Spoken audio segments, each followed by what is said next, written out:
India. So let's start with today's headline.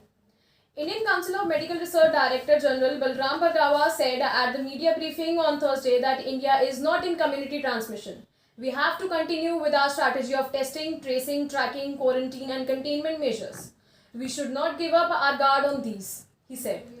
India's first Sero survey on COVID-19 spread has found that lockdown and containment measures were successful in preventing a rapid rise in infection, but a large proportion of population still remains susceptible.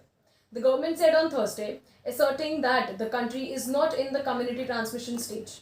The Sero survey has two parts. The first being estimated fraction of population that has been infected with SARS-CoV-2 in general population, and the second being estimated fraction of population that has been infected with the coronavirus in containment zone of hotspot cities. The first part has been completed and the second is ongoing. The survey was launched in May by the ICMR in collaboration with State Health Department, the National Center for Disease Control and the World Health Organization. According to ICMR, the study involves surveying of a total of 83 districts with 26,400 people enrolling for it.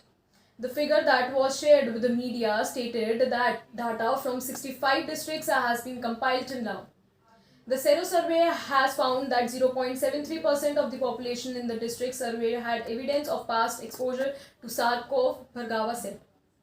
Additionally, citing the survey, the lockdown and containment measures have been successful in keeping it low and preventing rapid spread, he said.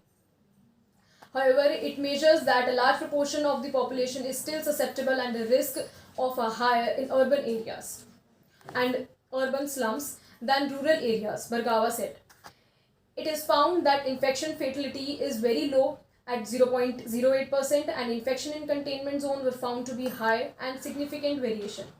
But the survey is still ongoing. Bhargava said that since a large proportion of the population is susceptible and infection can spread, non-pharmacological interventions such as physical distancing, use of face mask or cover hand hygiene, cough etiquettes must be followed strictly. Urban slums are high and vulnerable for the spread of the infection and local lockdown measures need to continue as already advised by the government. Elderly, chronic morbidities, pregnant women and children less than 10 years of age need to be protected as they fall in the high risk category susceptible to COVID-19. Efforts to limit scale and spread of the disease will have to be continued by strong implementation of containment strategies by states. The states cannot lower their guard and need to be keep on implementing effective surveillance and containment strategies, Bhargava added.